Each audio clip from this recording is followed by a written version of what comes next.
न्यायालय में होने वाली जनसुनवाई अन्य जिलों के लिए भी प्रेरणा बन रही है।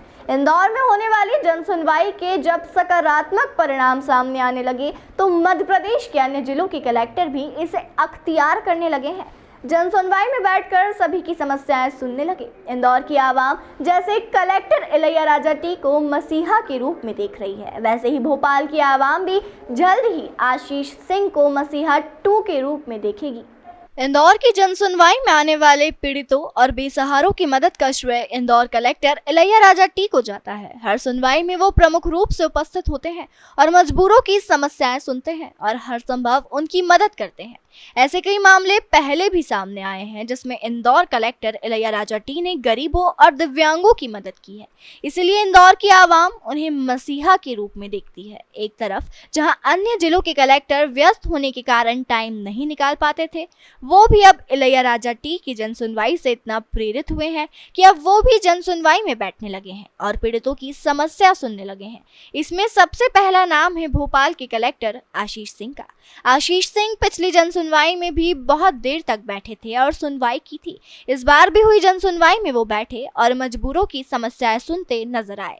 इंदौर कलेक्ट्रेट में हर मंगलवार को होने वाली जनसुनवाई में आज कई मामले आए। यहाँ कलेक्टर इलैयाराजा ने आज फिर एक दिव्यांग की मदद की है। दिव्यांग को नगर निगम की 60,000 की राशि भरनी थी। इस पर कलेक्टर ने दिव्यांग की मदद करते हुए डाउन पेमेंट और बैंक से लोन करने की भी बात कही है। मैं पैसे विकलांग हूँ और मुझे नगर निगम द्वारा 60,000 की राशि भरने को दिया था, जो मैं कि भरने में असक्षम हूँ। तो मुझे साहब ने बोला कि हम आपको डाउन पेमेंट भी कर देंगे और बैंक से लोन भी करवा देंगे।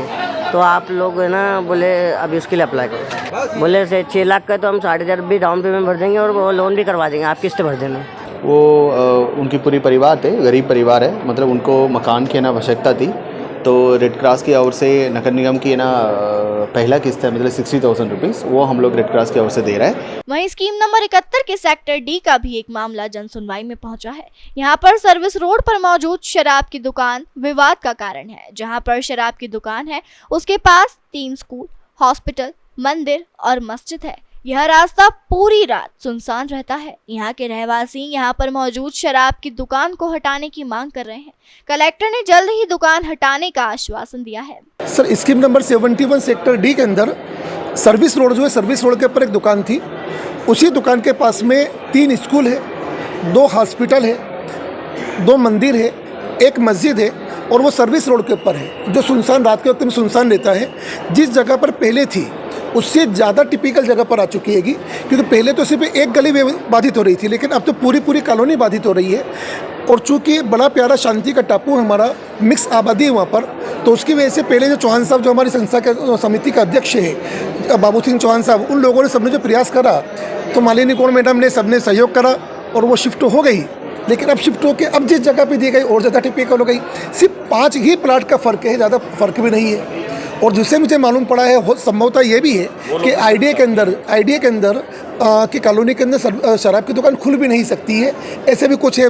बाकी ये प्रोटोकॉल है, इसलिए आप लोग ज़्यादा बेटर। बस माननीय कलेक्टर साहब ने बहुत अच्छे अंदाज के अंदर हमको आश्वासन दिया है कि हम कोशिश करेंगे और मुझे पूरा विश्वास है कि वहाँ की समस्या को देखते हुए वो 100% हमारा निकाल होगा। उषा ठाकुर मैडम जो, उनके पास भी निवेदन किया है और ये एक संस्कृति के विरुद्ध ही है। आज अपन देख रहे हैं कि नाइट कल्चर की वजह से किस तरह से शराब के अंदर हंगामा हो रहा है, और वो तो ऐसी सुनसान जगह है कि जहाँ पर तो ज़्यादा रिस्क है। तो जो ज़्यादा रिस्क है उस जगह पर तो नहीं होना चाहिए। तो इसलिए प्लीज़ आप सबका भी सहयोग मिलते रहे। ऑफ कोर्स 71 का ना सेक्टर डी का है ना इशू आ रही है। इसके पहले भी ना वहीं से शिफ्ट किया गया था, वापस है ना कहाँ शिफ्ट हो वहाँ भी इशू है।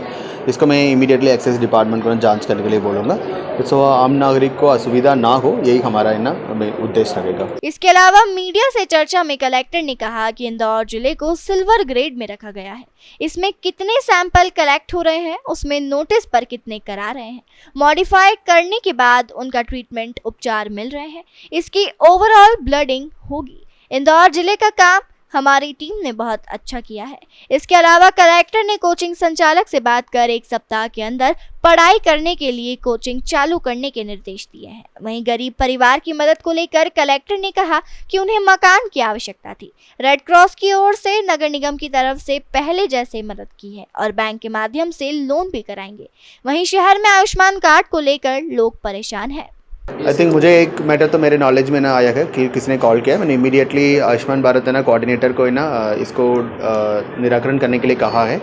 इसको हम चेक करेंगे कि मतलब एक्चुअल है ना अप्रूवल है ना क्यों डिनाई हुआ है। तो वही टेक्निकल रीज़न है तो मतलब डेफिनेटली हम हॉस्पिटल को बोलेंगे कि मतलब वो डिस्चार्ज इमीडिएटली करे एंड इसका करे। मतलब वाकई में आयुष्मान भारत का अपात्र होते हैं फिर वही केसेस में ना इशू होगा।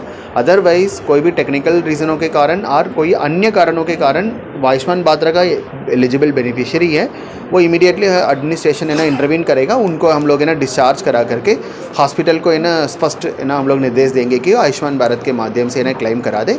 उसका कोई भी कोऑर्डिनेशन एडमिनिस्ट्रेशन की ओर से करना है वो हम करेंगे। मध्य प्रदेश का ना सभी जिलों का आई थिंक इंदौर जिले का है ना सिल्वर ग्रेड में ना मतलब रखा गया है। उनकी पूरा ट्यूबरक्लोसिस में कितने सैंपल्स कलेक्ट हो रही है, कितने सैंपल्स को हम लोग नोटिफाई करा रहा है, नोटिफाई करने के बाद है ना उनकी है ना ट्रीटमेंट उपचार है ना कितने मिल रही है। सो ये इसकी ओवरऑल इसका एक ग्रेडिंग होती है। उसमें ना इंदौर जिले का काम है ना हमारे ट्यूबरक्लोसिस डिपार्टमेंट ने बहुत अच्छा काम किया। उसके लेकर आज है ना आई थिंक गवर्नर हाउस में ना एक कोचिंग इंस्टीट्यूट का द्वारा है ना बच्चे से पैसा वसूला गया है 55,000 समथिंग। उनको पूरा 1 साल की पढ़ाई के लिए उनको ना आश्वासन दिया गया था बट वो ना करते हुए शिफ्टिंग के नाम से ना कोचिंग क्लास बंद कर दिए गए। मैंने इमीडिएटली कोचिंग संचालक से बात भी किया है। उन दोनों ने आश्वस्त किया कि 1 सप्ताह के अंदर ही ना उसका पूरा इशू को रिजॉल्व करेंगे, हम पढ़ाएंगे भी है तो इसका या फिर ना बच्चे के साथ कुछ भी इशू है उसका रिजॉल्व करेंगे। बहरहाल जन सुनवाई में कलेक्टर खुद एक एक की समस्याएं सुन रहे हैं। इंदौर से द नेशन टाइम्स की रिपोर्ट।